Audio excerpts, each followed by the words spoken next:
The CequInt procedure is carried out by an ECA member agency, which can be chosen from a list of available on the website of CequInt. In order to apply for the certificate, you can fill in the form or contact ECA Secretariat or the chosen agency if you already have one.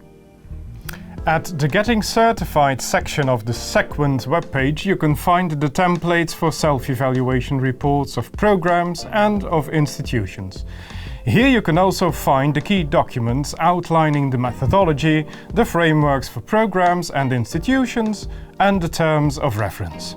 The certificate is organized as a service by ECA and its member agencies, and the terms of reference are the formal agreement on how to organize and award the certificate. It lays down all the responsibilities and methodological issues not included in the frameworks.